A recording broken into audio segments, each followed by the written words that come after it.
কোরআনের সুন্দরতম অনুচ্ছেদগুলোর একটি রয়েছে সূরা জুমারে, যেখানে পাপীদের উদ্দেশ্যে বলা হয়েছে। আমার এই কথা শুনে আপনাদের কেউ কেউ হয়তো চমকে উঠেছেন। আমি বলিনি এখানে ঈমানদারদের উদ্দেশ্যে বলা হয়েছে, আমি বলেছি পাপীদের উদ্দেশ্যে বলা হয়েছে, যারা ভুল কাজ করে, এলোমেলো কাজ করে, যারা সীমালঙ্ঘন করে। এই অনুচ্ছেদে আল্লাহ পাপীদের বর্ণনা দিয়েছেন।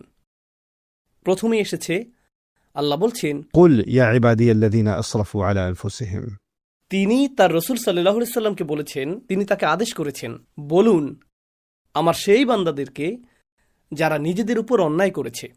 يا عبادي الذين أسرفوا على أنفسهم এখানে কুল শব্দটির ব্যবহারে একটি চমৎকার ব্যাপার রয়েছে। আল্লাহ সরাসরি বলতে পারতেন, يا عبادي الذين أسرفوا على أنفسهم হে আমার বান্দারা যারা সীমালঙ্ঘন করে অনেক দূরে চলে গেছো এবং ভুল কোনো কাজ করেছো, যার দ্বারা নিজের ক্ষতিই করেছো, তারা কেবল নিজেদেরই ক্ষতি করেছে। তিনি তাদের সাথে এভাবে কথা বলতে পারতেন, কিন্তু তিনি এই আয়াতটি শুরু করেছেন রসুল সাল্লাল্লাহু আলাইহি সাল্লামকে একটি আমর বা আদেশ দিয়ে। কুল يعني خاطبهم أنت يا نبي الله صلى الله عليه وسلم কেন? কারণ আল্লাহ রসুল সাল্লাল্লাহু আলাইহি সাল্লামের দায়িত্ব হলো পাপীদের স্মরণ করিয়ে দেয়া। সেই পাপীরা, এমনকি সেই পাপীদের উদ্দেশ্যেও আল্লাহ সরাসরি কথা বলছেন। আল্লাহ তাদের উদ্দেশ্যে সরাসরি কথা বলছেন। সুতরাং এখানে দুটি বিষয় ঘটছে। নবীজির কাজ হলো মানুষকে আল্লাহ ও তার দ্বীনের কথা স্মরণ করিয়ে দেওয়া এবং কিভাবে আল্লাহর কাছে ফিরে আসতে হয় তা জানানো, এবং আল্লাহ আমার ও আপনার কাছে কি চান তা জানানো। এটা করার বিভিন্ন উপায় রয়েছে। এটা করার সহজ একটি উপায় হতে পারে আপনাকে অপরাধ বোধে ভোগানো। তুমি এটা করেছো, তুমি সেটা করেছো, তুমি ওটা করেছো, তুমি জানো এই পাপের শাস্তি কি? জাহান্নাম। তুমি জানো এই পাপের শাস্তি এটা, তুমি জানো আল্লাহ তোমার সাথে কি করবেন, তুমি জানো বিচার দিবসে কি ঘটবে। এমন অনেক উপায়ে এটা করা যায়। আমি আগামী 20 মিনিট আপনাদেরকে এই খুতবা দিতে পারতাম এবং বারবার স্মরণ করিয়ে দিতে পারতাম যে সম্ভবত আপনাদের জান্নাতে যাওয়ার কোনো সম্ভাবনাই নেই। আমি তা করতে পারতাম, কিন্তু এই আয়াতে আমি নবীজি সাল্লাল্লাহু আলাইহি সাল্লাম এবং স্বয়ং আল্লাহর কাছ থেকে ভিন্ন কিছু শিখেছি। আল্লাহ তার রসুল সাল্লাল্লাহু আলাইহি সাল্লামকে আদেশ করেছেন এমন লোকদের সাথে কথা বলতে যারা নিজেদের নিয়ে লজ্জিত, কারণ তারা পাপে নিমজ্জিত এবং তারা মনে করে আমি এতটাই খারাপ, আল্লাহ আমার সাথে কথাই বলবেন না। আল্লাহ কেনই বা আমাকে সম্বোধন করবেন? আল্লাহ তাদের উদ্দেশ্যে কথা বলেন যাদের তিনি ভালোবাসেন, যারা তার অনুগত। আল্লাহ তাদের উদ্দেশ্যে কথা বলেন যারা তার আদেশ পালন করে। আল্লাহ তাদের উদ্দেশ্যে কথা বলেন যারা হালালের উপর থাকে এবং হারামের দিকে যায় না।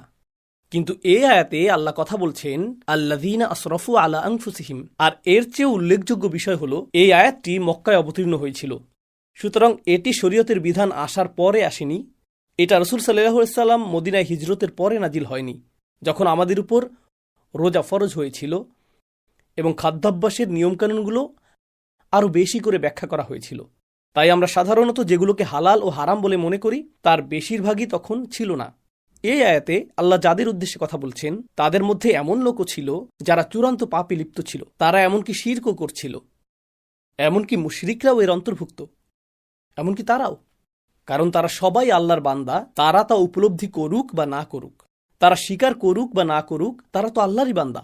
আপনি হতে পারেন আল্লাহর একজন বিদ্রোহী বান্দা, যেমনটি এই আয়াতে ব্যাখ্যা করা হয়েছে। কারণ আল্লাহ যখন বলছেন হে আমার বান্দারা, স্বাভাবিকভাবেই আপনি ধরে নেন যে বান্দা হলো সে যে তার মালিকের আনুগত্য করে।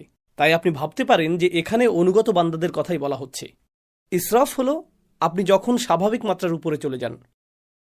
যেমন ধরুন আপনি ইফতার করছেন আর আপনি যথেষ্ট ইফতার করতে পারেন যাতে ক্ষুধা নিবারণ হয়, কিন্তু আপনার ক্ষুধা না থাকা মানে এই না যে প্লেটে থাকা চিকেনের উপর আপনি আরও প্রতিশোধ নেবেন না। তাই আপনি আরও 6টি মুরগির রান নিলেন এবং বাকি ফ্রাইগুলোও নিলেন, অর্ধেক বোতল ক্যাচাপ নিলেন, কারণ আপনার কাজিনও ফ্রাইয়ের দিকে তাকিয়ে আছে এবং সেগুলো তার হাতে যাওয়ার আগেই আপনাকে নিতে হবে। এভাবেই আপনি মুখে খাবার পুড়তে থাকেন। আপনার ক্ষুধা 10 মিনিট আগেই শেষ, কিন্তু আপনি এখনও খাচ্ছেন। এটাই ইসরাফ। আপনি প্রয়োজনের চেয়ে বেশি খাচ্ছেন, এটাই ইসরাফ। ইসরাফ অর্থ অতিরিক্ত। ইসরাফ অর্থ প্রয়োজনের অতিরিক্ত, যথাযথ পরিমাণের চেয়ে বেশি, রাইট? আল্লাহ প্রকৃতিকে এমনভাবে তৈরি করেছেন শুধু আধ্যাত্মিক বা ধর্মীয় অর্থে নয়, বরং ফিতরা বা স্বভাবগতভাবেও। আল্লাহ এমন ব্যবস্থাপনা তৈরি করেছেন যেখানে ইসরাফ সবসময়ই আপনার ক্ষতি করবে। অতিরিক্ত পানি পানেও আপনি মারা যেতে পারেন। অতিরিক্ত পানি একটি ভালো জিনিস। অতিরিক্ত পানি পান করার ক্ষতিকর দিকও রয়েছে। আপনার শরীরে চিনির প্রয়োজন। অতিরিক্ত চিনি সমস্যা তৈরি করে। অতিরিক্ত পরিমাণে যে কোনো কিছুই সমস্যা সৃষ্টি করে। অতিরিক্ত ঘুমও সমস্যার কারণ। অতিরিক্ত ব্যায়ামও সমস্যার কারণ। আল্লাহ যা কিছু তৈরি করেছেন সব কিছুকেই একটি সীমার মধ্যে থাকতে হয়, আর আপনি যদি সেই সীমা অতিক্রম করেন তখন কার ক্ষতি করেন? নিজেরই ক্ষতি করেন। সব কিছুতেই, জীবনের প্রতিটি ক্ষেত্রেই আপনি এবং আমি ইসরাফে লিপ্ত হতে পারি। কিন্তু কি ঘটে? মানুষ হিসেবে মাঝে মাঝে আমরা কিছু বিষয়ে ভালো করি বা অন্যান্য জিনিসের চেয়ে কিছু জিনিস বেশি উপভোগ করি। তাই যখন আমরা অন্য কিছুর চেয়ে একটি জিনিস বেশি উপভোগ করি, সেটার উপর আমরা মনোযোগ দিতে থাকি। আর যখন আপনি একটি জিনিসের উপর খুব বেশি মনোযোগ দেন, স্পষ্টতই অন্য কিছুকে উপেক্ষা করেন, তাই না? সুতরাং আপনি একটি বিষয়ে ইসরাফ করেন এবং অন্য বিষয়ে তাফরিদ করেন, তাই না? إفراط একটি জিনিস, تفريط আরেকটি জিনিস। আপনি একদিকে খুব বেশি চলে যান, অন্য কিছু বাদ পড়ে। আমি আমার অফিস ভালোবাসি, তো আপনি অফিসে যান, আপনার 3টায় বের হওয়ার কথা, আপনি বলেন না, আমি আরো 30 মিনিট থাকবো, বন্ধুর সাথে আড্ডা দিব। 4টা, 5টা, 6টা, 7টা বেজে গেল, কারণ আপনি আপনার কাজ ভালোবাসেন। সেটা দারুণ। তবে এখন আপনার পরিবার ক্ষতিগ্রস্ত হচ্ছে, আপনি তাদেরকে কোনো সময় দিচ্ছেন না। আপনার বাবা মাকে ফোন করার সময় নেই, আপনার মসজিদে গিয়ে নামাজ পড়ার সময় নেই, আপনার আর কোরআন তেলাওয়াত করার সময় নেই, কারণ আপনি সমস্ত সময় ব্যবসাতে দিচ্ছেন, তাই না? অথবা কেউ বলল, আমি শুধু আমার সন্তানদের যত্ন নিতে চাই, তাই সে তার সমস্ত সময় সন্তানদের জন্য ব্যয় করছে। এখন যেহেতু তার সবটুকু সময় সন্তানদের সাথে কাটাচ্ছে, জীবনসঙ্গীর জন্য তার কোনো সময় নেই, বাবা মায়ের জন্য তার কোনো সময় নেই, ইবাদতের জন্য তার কোনো সময় নেই, তার সময় নেই। আপনি ইসরাফ করে ফেললেন। এমনকি ভালো কাজেও আপনি ইসরাফ করতে পারেন। এটা শুধু খারাপ কাজেই নয়, ভালো কাজেও প্রযোজ্য। তারপর এমন কিছু জিনিস রয়েছে যা আল্লাহ একটি নির্দিষ্ট উপায়ে জায়েজ করেছেন। যেমন, যদি আপনি সঠিক পদ্ধতিতে করেন তাহলে এটা জায়েজ। নারী এবং পুরুষ একসাথে থাকতে পারে যদি তারা সঠিক উপায়ে তা করে। নারী এবং পুরুষের একসাথে থাকার ভুল উপায় রয়েছে, আবার সঠিক উপায় রয়েছে। এখন আপনি যদি সেই সীমাটি অতিক্রম করেন তাহলেও আপনি ইসরাফ করছেন। আপনি এমন সীমা লঙ্ঘন করছেন যা লঙ্ঘন করা উচিত নয়। সুতরাং সীমা লঙ্ঘনের বিভিন্ন ধরন রয়েছে। কখনো কখনো মানুষ সীমা অতিক্রম করে এবং তারা তা বুঝতে পারে না। এটি আরেকটি বিষয়। আমি মনে করি না যে আমি ভুল কিছু করেছি। এটি ছিল ছোট একটি পদক্ষেপ, যা আরেকটি ছোট পদক্ষেপে নিয়ে গেছে, এবং আপনি কিছু বোঝার আগেই, হায়, আমি তো অনেক আগেই সীমা অতিক্রম করে ফেলেছি, আর বিপজ্জনক এলাকার অনেক দূরে চলে এসেছি। আমি এখন নিষিদ্ধ এলাকায় বহু দূরে চলে গেছি। আপনি অনেক দূরে চলে গেছেন, আর এখন আপনি বলছেন, হায়, আমি এলোমেলো করে ফেলেছি, কিভাবে আমি ফিরে আসব? অনেক দূরে চলে এসেছি। মজার একটা বিষয় আমেরিকার অর্থনীতিতে দেখা গিয়েছিল।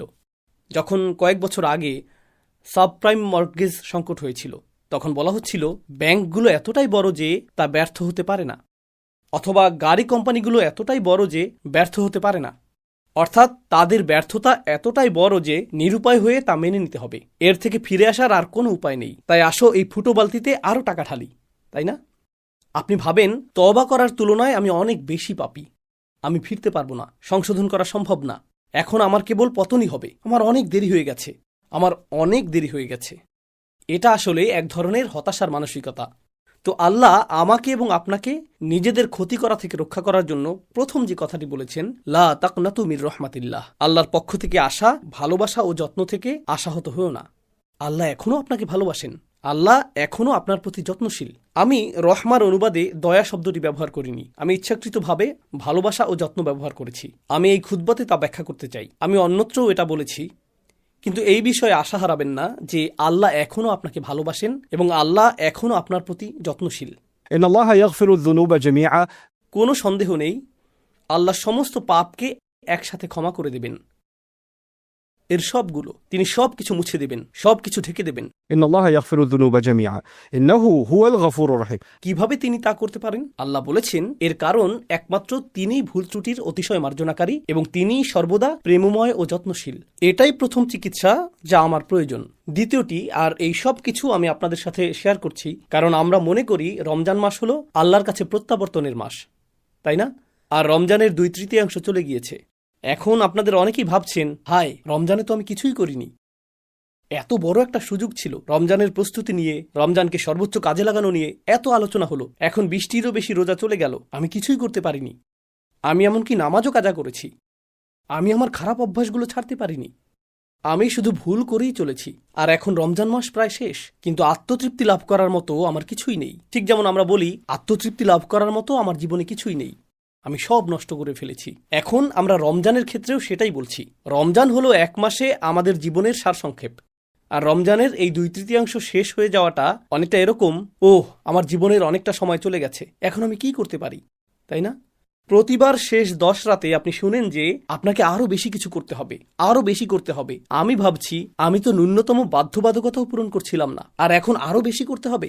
বাদ দেই, আমি আর এর মধ্যে নেই, আমার অনেক দেরি হয়ে গেছে। এটা ভালো মানুষদের জন্য। এই শেষ 10 দিন এবং এই সমস্ত প্রণোদনা, এগুলো ভালো মানুষদের জন্য। আমি তো এই দলেই পড়ি না। প্রথমত, আল্লাহর রহমতের উপর আশা হারাবেন না। আল্লাহ ক্ষমাশীল। বলবেন না, ওহ, রমজানের প্রথম 20 দিনে আমি কতই না খারাপ কাজ করেছি, হঠাৎ করেই আল্লাহ কেন এটা মেনে নেবেন যে আমি শেষ 10 রাতে ভালো হয়ে গেলাম? কেন তিনি এটা মেনে নেবেন?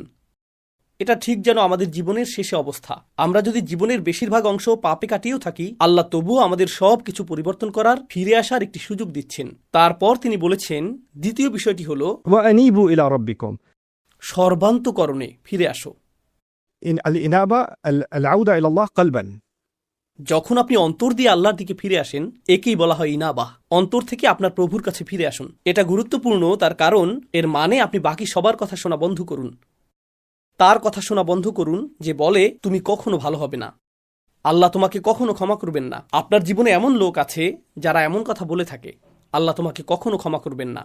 এমন মানুষ আছে যাদেরকে আপনি দেখেন এবং বলেন, আরে ওই ব্যক্তি আল্লাহর কতই না নিকটবর্তী, আর আমি যখন নিজেকে তার সাথে তুলনা করি, নিজেকে খারাপ মানুষ মনে হয়, কারণ উনি আসলে একজন ভালো মানুষ। তার সাথে আমার তুলনা হয় না, তার সাথে আমার তুলনা হয় না, তাই না? তো তারা আপনাকে ছোট না করলেও আপনি তাদের সব ভালো কাজ করতে দেখেন আর নিজের দিকে তাকিয়ে বলেন, এসব করে লাভ কি? আমি কখনোই ওই ব্যক্তির পর্যায়ে পৌঁছতে পারবো না।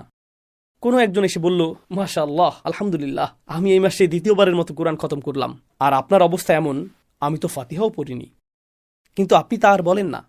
আপনি এমন যে আমি কখনোই এই মানুষগুলোর নাগাল পাবো না, এই লোকেরাই জান্নাতে যাবে।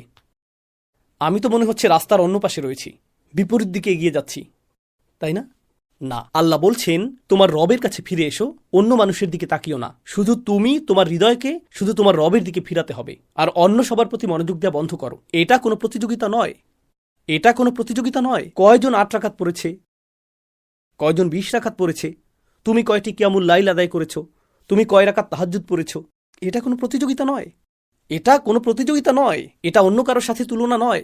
এখন আপনাকে শুধু নিজেকেই ফিরিয়ে আনতে হবে। أنيبوا إلى ربكم وأسلموا له من قبل أن يأتيكم العذاب. তার সামনে নিজেকে সঁপে দাও, শাস্তি আসার আগে, অনেক দেরি হওয়ার আগে। অর্থাৎ আল্লাহ বলছেন এখনো খুব বেশি দেরি হয়ে যায়নি, অনেক দেরি হবে যখন শাস্তি চলে আসবে, যার অর্থ হলো যখন আপনার মৃত্যু আসবে এবং তারপরে বিচার দিবস চলে আসবে। তা এখনো আসেনি, তাই আপনার জন্য এখনো দেরি হয়ে যায়নি। অন্যভাবে আল্লাহ একথা বলছেন যে তোমার কাছে সময় আছে। অন্যভাবে আল্লাহ একথা বলছেন যে তোমার আশা এখনো শেষ হয়নি। وأسلموا من قبل أن يأتيكم العذاب ثم لا تنصرون. তখন তোমাদেরকে আর সাহায্য করা হবে না, তখন আর সাহায্য করা হবে না। এটা কেবল হুমকি নয়, বরং উৎসাহও বটে। কারণ আল্লাহ যদি বলেন তখন তোমাকে সাহায্য করা হবে না, এর মানে এখন তোমাকে সাহায্য করা হবে। এখন তোমাকে সাহায্য করা হবে, তখনই কেবল তোমাকে সাহায্য করা হবে না। তো এই মুহূর্তে আল্লাহ তোমাকে সাহায্যের প্রস্তাব দিচ্ছেন, আল্লাহ আমাকেও সাহায্যের প্রস্তাব দিচ্ছেন। সুম্মা লা তুনসরুন। আর নুসরাহ অর্থ শুধুমাত্র সাহায্য নয়, এটা মুসাআদাহ বা আউন থেকে ভিন্ন। নুসরা ব্যবহৃত হয় সামরিক সাহায্যের ক্ষেত্রে, যখন সামরিক বাহিনীর জন্য বড় বড় চালান প্রেরণ করা হয় যাতে তারা পুনরায় রসদ পূর্ণ করতে পারে, সেটাকে আসলে বলা হয় নুসরাহ। অথবা যখন কোনো সেনাবাহিনীর আক্রমণের শিকার হবার উপক্রম হয়, অথবা তারা শত্রুর সাথে সম্মুখ যুদ্ধ করে এবং পাহাড়ের ওপর থেকে শক্তি বৃদ্ধিকারী দল আসে, সেটাই নুসরাহ। নুসরা আসলে বড় সাহায্য, এটা শুধু ছোটখাটো সামান্য সাহায্য নয়। আল্লাহ আপনাকে এমনভাবে সাহায্য করবেন যা হবে ব্যাপক শক্তিপূর্ণ এবং বিজয় আনয়নকারী। তারপর তিনি বলছেন, واتبعوا أحسن ما أنزل إليكم من ربكم. তোমাদেরকে প্রদত্ত সবচেয়ে সুন্দর বিষয়টির অনুসরণ করো যা পাঠানো হয়েছে তোমাদের রবের পক্ষ থেকে। এখানে বলার মতো আরো অনেক কিছুই আছে, আমি সেগুলোর উপর বেশি মনোযোগ দিব না। এর সবচেয়ে সহজ অর্থ হলো আল্লাহ যা নাজিল করেছেন তার মধ্যে সর্বোত্তম। আয়াতের একটি অন্যতম অর্থ হলো নাজিলকৃত সমস্ত বিষয়ের মধ্যে সবচেয়ে সেরা হলো আল্লাহর বাণী, সুতরাং এটা অনুসরণ করো। এর অন্যান্য আরও অর্থ রয়েছে, কিন্তু আপনাদের বিদায় দেওয়ার আগে আমি আসলে এই শেষ অংশটির উপর মনোযোগ দিতে চাই। তিনি বলছেন, এটা করো, তোমাদের সাধ্যের মধ্যে সর্বোত্তম উপায়ে এর অনুসরণ করো।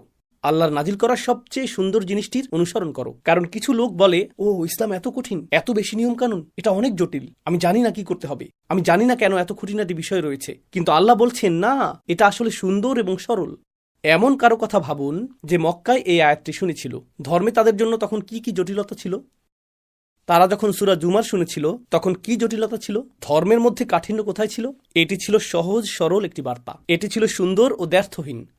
শুধু এটুকুই, আল্লাহর বাণীর দিকে ফিরে আসুন এবং আপনি এই ধর্মের সৌন্দর্য এবং দ্ব্যর্থহীনতা খুঁজে পাবেন। এটাই যথেষ্ট। কিন্তু এরপর আল্লাহ বলেন, হঠাৎ শাস্তি তোমাদের উপর এমনভাবে চলে আসবে যা তোমরা টেরও পাবে না। অর্থাৎ এটা মনে করো না যে তোমার হাতে অনেক সময় আছে। কর্মতৎপরতার একটি অনুভূতি তৈরি করো। কর্মতৎপরতার একটা অনুভূতি পোষণ করো। পরিস্থিতি পাল্টে দেওয়ার সামর্থ্য তোমার আছে। তোমার হতাশ হওয়া উচিত না, কিন্তু অলসতা করো না। তোমার হাতে বেশি সময় নেই। রমজানের এই শেষ 10 রাত বা তার চেয়েও কম সময় যা আমাদের আছে, এটা আমাদেরকে এক প্রকার স্মরণ করিয়ে দেয় যে আমাদের হাতে সময় বেশি নেই। আর এই 10 রাতে যদি আমরা কর্মতৎপরতার একটি মানসিকতা, একটি মনন তৈরি করতে পারি, হয়তো আমরা আমাদের জীবনেও সেটাকে বাস্তবায়ন করতে পারবো। এই ধরনের মানসিকতা তৈরি করা যে আমার হাতে খুব বেশি সময় নেই, আমার হাতে যে সময় আছে আমাকে তার সর্বোত্তম ব্যবহার করতে হবে। বিদায় দেওয়ার আগে আমি আপনাদের সাথে যা শেয়ার করতে চাই তা হলো এমন কিছু লোকের বক্তব্য যারা নিজেদের সময়ের সদ্ব্যবহার করেনি। আর আল্লাহ বলেছেন, আমি চাই না তোমরা এদের অন্তর্ভুক্ত হও। কিন্তু যদি তোমরা এদের অন্তর্ভুক্ত হও, একসময় তারা এই কথা বলবে যখন অনেক দেরি হয়ে যাবে। أن تقول نفس يا حسرة على ما فرطت في جنب الله. অর্থাৎ এরকম মানুষ অবশেষে বলবে, ইয়া হাসরাতা। অদ্ভুত উক্তি করবে তারা, ইয়া হাসরাতা। يعني حسرت على ما فرطت في جنب الله. আপনি এভাবে বলতে পারেন, আমার আফসোস রয়েছে, আমার আক্ষেপ রয়েছে, আল্লাহর উদ্দেশ্যে আমি যা করিনি, আমার কমতি আছে, আমি যথেষ্ট করতে পারিনি। কথাটা এভাবে বলাটাই প্রত্যাশিত ছিল, কিন্তু আল্লাহ বলেছেন, يا حسرة كأنه يخاطب العاقل. আরবি ভাষায় এটাকে বলা হয় استعارة مكنية. সহজ ভাষায় এর অর্থ হলো সে বলবে, ও আমার আফসোস। বাংলাতে এটা বোধগম্য অর্থ প্রদান করে না। ও আমার আফসোস। আপনি যখন ডাকেন, আপনি কোনো বস্তুকে ডাকেন না। আফসোস হলো একটি বস্তু, একটি অনুভূতি। আপনি একজন মানুষকে ডাকেন, আপনি একজন মানুষকে ডাকেন। এই আয়াতে আপনি একটি অনুভূতিকে ডাকছেন। আর সেই অনুভূতিটা কি? আমার আফসোস, আমার আক্ষেপ। আল্লাহ বলছেন, তোমার ভেতরে যেন আরেকটি মানুষ বাস করে, যে তোমার ভেতরেই থাকে, যার সাথে তুমি সারাক্ষণ কথা বলো। আর তোমার ভেতরের সেই সত্তাটি যেন তোমারই আরেকটি অংশ, যে শুধু আক্ষেপই প্রকাশ করে। আমি এত ভুল করেছি, ওহ আমি এটা করেছি, ওহ আমি ওটা করিনি। অনুচ্ছেদটি শুরু হয়েছিল হতাশাগ্রস্ত মানুষের কথা দিয়ে, আর এখন কিয়ামতের দিন, ওহ আমি ভুল করেছি, আমি আরো অনেক কিছু করতে পারতাম। এমন মানুষ আছে যারা প্রতিদিন অতীত নিয়ে ভাবে, প্রতিদিন তারা হতাশাগ্রস্ত। আমি জানি না কেন আমার সাথে এটা ঘটলো বা সেটা ঘটলো। তারা আজ এই কথা বলছে, আগামীকাল এই কথা বলবে, তার পরের দিন, দিনের পর দিন তারা একই কথা বলবে। 10 বছর চলে যায়, তারা অতীতের কথাই বলতে থাকে। আর তারপর 10 বছর পরে পেছনে তাকিয়ে তারা বলে, আমি 10 বছর নষ্ট করেছি। এটাই তারা বলে। على ما فرطت في جنب الله. يا حسرة على ما. তারা তাদের আক্ষেপের সাথে কথা বলছে, তারা তাদের ভেতরের আক্ষেপের সাথে ক্রমাগত কথোপকথন চালাচ্ছে। তারা অন্য কারোর সাথে কথা বলতে চায় না। আপনি যদি আপনার আক্ষেপের সাথে কথা বলেন, আপনি আল্লাহর সাথে কথা বলতে পারবেন না। আপনাকে বেছে নিতে হবে আপনি কার সাথে কথোপকথন করতে চান। কথোপকথনের জন্য আল্লাহ আপনাকে বেছে নিতে চান, আর আপনি কথোপকথনের জন্য নিজের আক্ষেপকে বেছে নিচ্ছেন। থামুন, কারণ আপনি যদি নিজের মন না বদলান, একটা সময় আসবে যখন চিরকাল আপনাকে সেই কথোপকথনই চালিয়ে যেতে হবে। আল্লাহ আমাকে এবং আপনাকে এর থেকে হেফাজত করুন। না হলে আমাদেরকে চিরকাল শুধু আমাদের আক্ষেপের সাথে এভাবে কথা বলতে হবে, على ما فرطت في جنب الله. কত বিষয় আমি কমতি করেছি। তাফরিত অর্থ আমি আরও করতে পারতাম, কিন্তু আমি ন্যূনতমটুকু পূরণ করিনি, আমি যথেষ্ট করিনি। অর্থাৎ আল্লাহ এটাও বলছেন না যে সবচেয়ে ভালো সর্বোত্তমটা করো এবং শ্রেষ্ঠত্ব অর্জন করো। না না না, শুধু তাফরিত করো না। তাফরিত হলো যখন ন্যূনতম একটি সীমা থাকে, যেমন স্কুলে পাশ করার ন্যূনতম নাম্বার থাকে, তাই না? ন্যূনতম পাস নাম্বার ধরি এটা 33, সেক্ষেত্রে আপনি যদি 32 পান, সেটাই তাফরিত, তাই না? যদি তা অতিক্রম করেন, পরীক্ষায় পাশ করেন, আপনি নিরাপদ। আমি তো সহজেই পার হতে পারতাম, এটা কঠিন ছিল না, আমার কাছে তো খুব বেশি চাওয়া হয়নি। তাই সে বলবে, কেন আমি তা করলাম না? وإن كنت لمن الساخرين. আর আমি আল্লাহর সাথে এমনটা করেছি, ফি জাম্বিল্লাহ। এটাও বিস্ময়কর বাক্যাংশ। আমি এমনটা করেছি যখন আল্লাহ আমার পাশেই ছিলেন। অর্থাৎ আল্লাহ আমাকে উৎসাহ দিতে পাশে ছিলেন, আল্লাহ আমাকে সাহায্য করতে পাশে ছিলেন। আল্লাহ কখনো আমাকে ছেড়ে দেননি, আমি আল্লাহকে ছেড়ে দিয়েছি। আমি ছেড়ে দিয়েছি, তিনি ছাড়েননি। তিনি সর্বদা আমার পাশে ছিলেন, ফি জাম্বিল্লাহ, ঠিক আমার পাশেই ছিলেন। জাম শব্দটি আসলে প্রতিবেশী বোঝাতে ব্যবহৃত হয়, والصاحب بالجنب في القرآن مثلا. তাই না? আল্লাহ ঠিক আমার পাশেই ছিলেন। কিন্তু আমি গুরুত্ব দেইনি, আমি কোনো পদক্ষেপ নিইনি। সেই সীমারেখা অতিক্রম না করে নিরাপদে থাকতে যা কিছু দরকার ছিল আল্লাহ সব দিয়েছিলেন, আমি শুধু পদক্ষেপ নিইনি, তাই না? আর অবশেষে সে বলবে, ওয়াইন কুনতু লামিনা সাখিরিন, আর আমি তাদের অন্তর্ভুক্ত ছিলাম যারা তুচ্ছ করে, যারা উপহাস করে। আমি সব কিছুকে হাসি ঠাট্টায় পরিণত করেছিলাম, আমি কোনো কিছুকেই গুরুত্ব দেইনি। তো একদিকে রয়েছে হতাশা, আর আপনি নিজের আক্ষেপের সাথে কথা বলছেন। আবার অন্যদিকে যখন হতাশা না থাকে, আপনি এমন বিষয়ে হাসি ঠাট্টা করছেন যেগুলো নিয়ে হাসি ঠাট্টা করা উচিত না। যে বিষয়গুলো আপনার গুরুত্ব সহকারে নেওয়া উচিত তাতে গুরুত্ব দিচ্ছেন না, আপনি সেগুলোকে হেসে উড়িয়ে দিচ্ছেন, আপনি সেগুলোকে তুচ্ছ করছেন। সুখরিয়া শব্দটি আরবিতে যে ক্রিয়া থেকে এসেছে তা বশীভূত করা অর্থে ব্যবহৃত হয়। যখন আপনি কোনো পশুকে বশ করেন সেটা تسخير الدابة. তাই না? আল্লাহ বলেছেন পাহাড় এবং মেঘকে তাসখির করা হয়েছে এবং বাতাসকে তাসখির করা হয়েছে, অর্থাৎ সাখরা। তিনি রাত এবং দিনকে, মেঘ এবং বাতাসকে বশীভূত করেছেন। তিনি এদেরকে অবনত করেছেন যেন তারা বিদ্রোহী ছিল, আর তিনি তাদেরকে অবনত করেছেন। আর মনিব যেভাবে চায় তারা সেভাবেই পরিচালিত হয়। যেমন একটা ঘোড়া যখন বুনো স্বভাবের থাকে, মনিব তাকে বশ করে, পোষ মানায়। আর এখন মনিব এদিকে ঘুরলে ঘোড়াটিও এদিকে ঘুরে। ঘোড়া যখন একরোখা থাকে, কাছে গেলে সে আপনার মুখে লাথি মারবে। আপনি যদি পেছনে যান, সে পেছনের পা দিয়ে আপনাকে লাথি মারবে, সে আপনাকে ধাক্কা দিবে, সে আপনার বিরুদ্ধে বিদ্রোহ করবে। কিন্তু একবার সে পোষ মানার পর আপনি যদি ঘোড়া সম্পর্কে জেনে থাকেন, চলার সময় তখন আপনার লাগাম টানারও দরকার পড়বে না। আপনি যদি ঘোড়ার সাথে হাঁটেন, আপনাকে লাগামও টানতে হবে না। সে বুঝতে পারে আপনি ঘুরছেন, আর সে আপনার সাথে ঘুরে যায়। সে আপনার মতো করেই চলে। এটাকেই বলা হয় তাসখির। এখান থেকেই নিজেকে তুচ্ছ করা, অন্যকে তুচ্ছ করার ধারণাটি আসে। গুরুত্বপূর্ণ বিষয় নিয়ে তাসখির করা, সেগুলোকে তুচ্ছ করা, সেগুলোকে অবনমিত করা, এটা একরকম। যে বিষয়গুলি খুবই গুরুত্ব সহকারে নেওয়া উচিত, যেগুলো খুবই বিপজ্জনক, আপনি সেগুলো নিয়ে এমনভাবে কথা বলতে আর ভাবতে থাকেন যেন এই বিপদকে আপনি তুচ্ছ করছেন, আপনি এর গুরুত্ব কমিয়ে দিচ্ছেন।